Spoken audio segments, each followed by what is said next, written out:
ఇక్కడే మీరు చూశారు, ఒక పక్క ఎంపీ ఎమ్మెల్యే ఇద్దరు ఆడబిడ్డలే. అది తెలుగుదేశం పార్టీ మహిళలను ప్రోత్సహించే విధానం.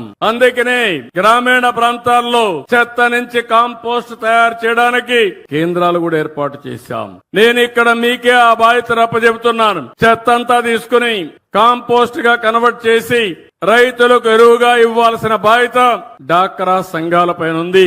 ఈ పని మీరు చేయండి, మీకు ఆదాయాన్ని ఇచ్చే బాధ్యత నేను తీసుకుంటానని మా డాక్రా సంఘాలకు హామీ ఇస్తున్నా.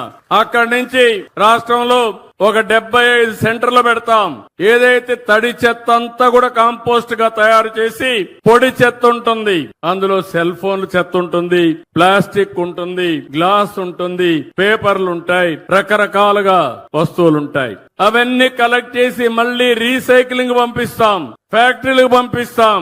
దానివల్ల మళ్ళా ఫ్యాక్టరీల్లో కొత్తగా ఇనుము తయారు చేయకుండా ఇనుపు వస్తువులు తయారు చేస్తారు. సెల్ ఫోన్లు ఇవన్నీ మెల్ట్ చేసి సెల్ ఫోన్ లో వాడతారు. ఇంకో పక్క పేపర్లన్నీ వాడి మళ్ళా పేపర్లు తయారు చేస్తారు. ప్లాస్టిక్ అంతా ఇచ్చేసి మళ్ళా ప్లాస్టిక్ తయారు చేస్తారు. అనేక వస్తువులు తయారు చేసే పరిస్థితి వస్తుందని చెప్పి కూడా నేను మీకు తెలియజేస్తున్నా.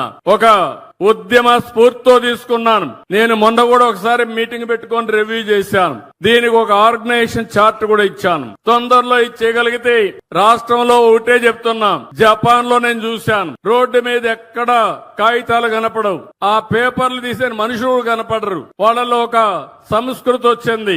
ఎవరన్నా చెత్త వేయాలంటే వాళ్ళకు నామోషి, అందుకే ఎక్కడా రోడ్డు మీద వేయరు. ఇంకా ఒక విషయం చెప్పాలంటే సామాజిక బాధ్యత.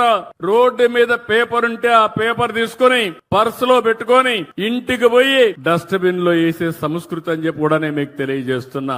అంటే మనం చేయలేమా అని అడుగుతున్నా. మనకు అలాంటి సామాజిక బాధ్యత లేదా అని అడుగుతున్నా. ఉంది, అది మీరు చేయగలిగితే ఇది సాధ్యం అని చెప్పి కూడా నేను మీకు తెలియజేస్తున్నా. 2 నెలల్లోనే సర్క్యులర్ ఎకానమీ కింద కొత్త పాలసీ తీసుకొస్తాం, దాన్ని కూడా అమలు చేస్తామని చెప్పి కూడా నేను మీకు తెలియజేస్తున్నా.